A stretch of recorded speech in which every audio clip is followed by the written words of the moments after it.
Arkansas season grades. This is a new SC podcast. We watch Arkansas play this entire season. So we want to let you know what we think their grades were for the season for offense, defense, coaching, and the overall season. Final overall grade. The season ended with a bowl game win, the Liberty Bowl against Texas Tech. Some highs, some lows. What do we think here at the new SC podcast about Arkansas in the 2024 season?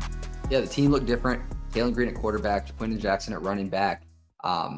Silently, they had the best receiver yards-wise in the SEC. So the team looked a lot different year over year. I think that, from Vegas' standpoint, the expectations were met and exceeded. I think from our expectations coming into the season with those new pieces, I think maybe we expected a little bit more from this team.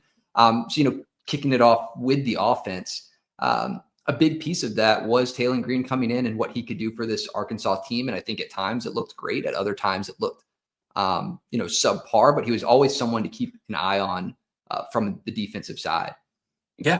Arkansas decided to move on from KJ Jefferson, and KJ Jefferson, of course, went to UCF, and they brought in Taylen Green, Boise State, Mountain West champion. Didn't fully know what to expect, but he offered a new spark to this offense. And overall, I think we gave him a grade of a B+. Taylen Green was kind of one of the main leaders of the offense, finished top 5 in the SEC in yards per game, and then he finished top 10 in the SEC in touchdowns.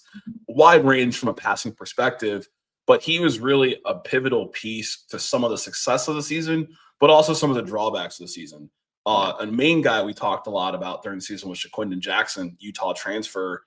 He lived up to expectations, I would say, when he was on the field. Yeah, and I think aside from Dylan Sampson, he was probably the second best running back, skill-wise in the SEC. We saw him battle some injuries throughout the season. Between these two guys, the rushing attack was pretty stellar. 15 touchdowns for Quentin Jackson, 8 for Taylen Green on the ground. They were making things happen. It just felt like at times there were a lot of mistakes. They were setting themselves up behind the 8 ball a lot, where there was third and longs. They were constantly having to convert like a 3rd and 13 or a 3rd and 10. They found themselves in those situations often. In some of them, it worked out, like the deep pass to Isaac Satania. They had a lot of opportunities to be better than they were performance-wise this season. And I think a lot of it was turnovers. It wasn't a high amount of turnovers, but they were one of the worst teams in college football for the turnover margin. They lost the turnover battle by almost 1 per game, 0.7 actually per game, and that's 115th in the nation. So that is never a winning recipe when it comes to your offense if you're turning over the ball. Yeah, and a lot of it came in the passing game, right? There was some fumbles there, but a lot of it was in the passing game. And from a low in the season, you saw that in one of their games where Bobby Petrino benched Taylen Green for, I think, a quarter or two, right? Mm-hmm. Even in their wins against Tennessee, the backup quarterback play helped will them at the end for their biggest upset of the season. But there was a lot of positives. You saw the flashes and the pain. It's just, if we can keep the ball on our side of the field or in our hands, this offense really could have done more damage. Just riding the highs and the lows of the season offensively. The highs were a little bit in that Auburn game. You're feeling good. You're going into A&M. You're thinking, okay, if we win this game, we might get ranked. And of course, some of the lows in the season, just that 4 or 5 game stretch where you lose to Ole Miss, you lose to Texas. Tough one, but consistency on the offense could have put them at a higher grade, but a lot of good showings that we saw after losing Rocket Sanders and after losing KJ Jefferson overall. Yeah, I mean, it's a complete revamp. And I think that they, all in all, the offense was the strong point of this team. So, we talked down on, but it was a hot, they were hot at times. And it was just some mistakes that they were making. And it happened to be at pivotal moments in games. And we can talk more about that on the, the coaching side or the defensive side. But, close losses, a couple of close losses flipping the other way would have completely changed the perception of this team, especially early on, like the A&M and the Oklahoma State one. So, I think that there's a bright future for this team. They're kind of revamping the entire wide receiver room for next season, which will look a lot different after a lot of transfers. But what team really is having that problem? So, yeah, it's tough, right? It's tough to retain guys, and that takes us to the defense, right? The defense for this season for Arkansas came with a lot of hype. Travis Williams is their DC, one of the top DCs in the country. Many thought he would be up for the Broyles Award at one point, in past years. The defense this season was effective, but left a little bit more, wanting from the team. What were your thoughts this season? They allowed a lot of big plays They allowed a lot of big plays in behind them. They allowed a lot of big moments in games. And I think that, at times there were such bright moments like the Auburn game. And then just other moments, it was just a collapse. Like, the Ole Miss game, for example, they were dealing with some tough positioning at times, but, giving up, what was it, 63 points in that game. They didn't feel as dominant as they probably could have. That Travis Williams led defense, very sneaky, a lot of different looks. They make it tough on quarterbacks.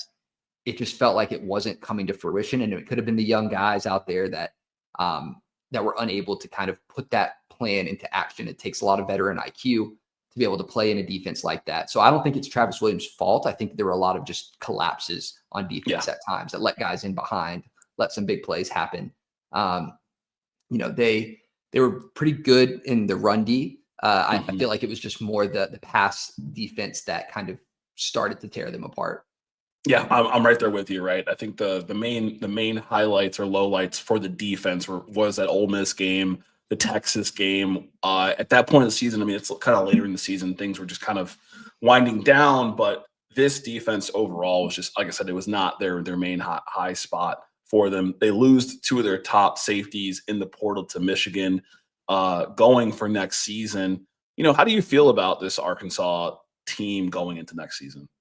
I feel good offensively and defensively because of I do think that there's good leadership. And I guess that can take us into our coaching one, but I feel like there's good leadership here to continue to grow and develop this team.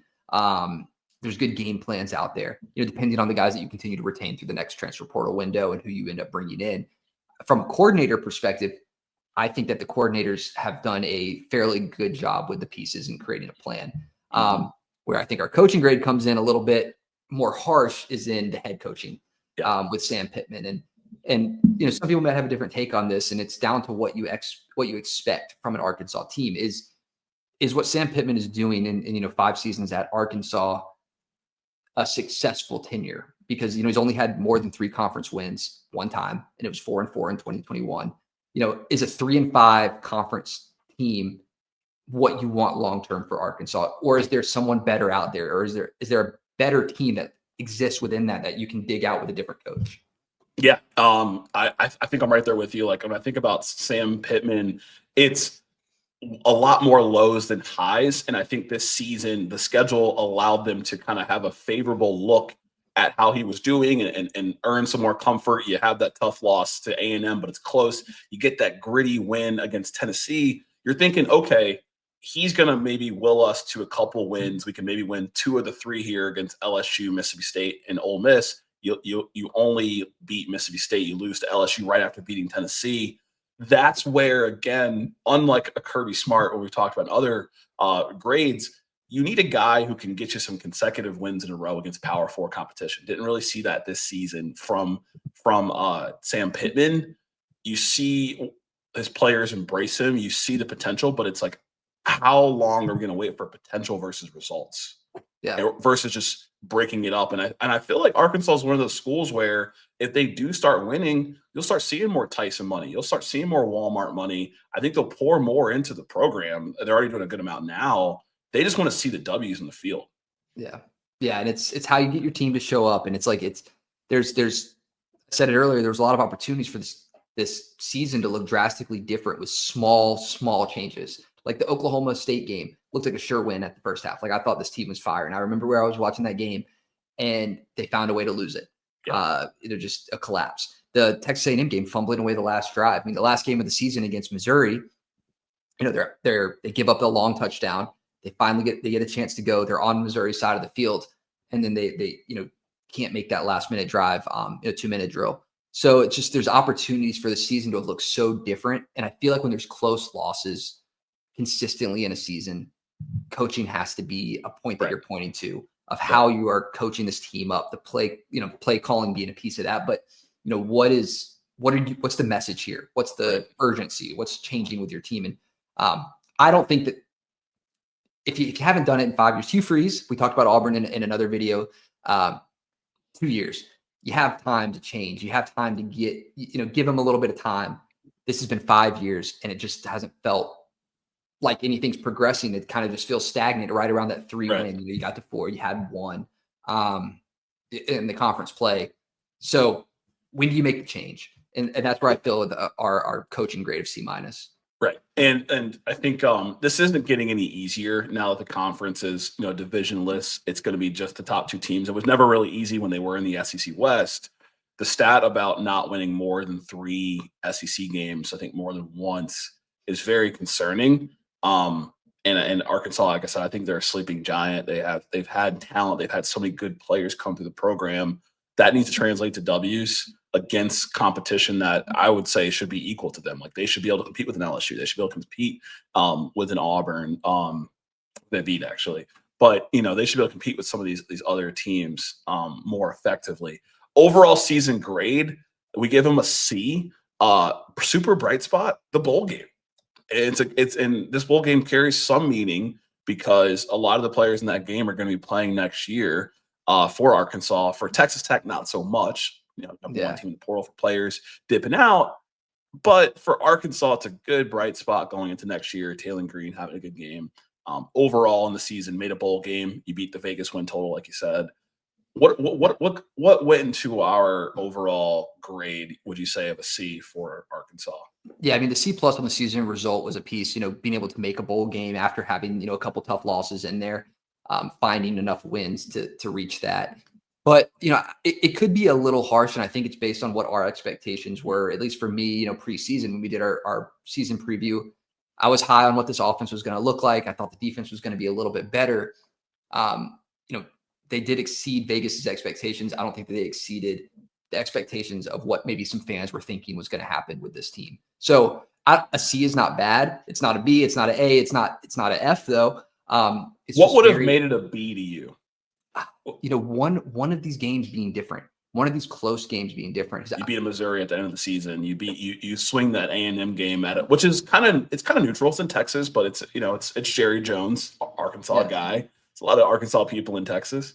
As a SEC fan, it's not fun to have to sit here and defend that loss to Oklahoma State in cross conference play. So that would be the one that I would have liked for this Arkansas team to have won, just given the handle that I felt like they had on that game. But it just a couple of those, it happened too many times throughout the season where I was watching Arkansas football, and I wanted them to win the game, and it felt like they didn't have the sense of urgency or sense of like pressure on another team. It just felt like they were always the ones in the passenger seat, not driving the game.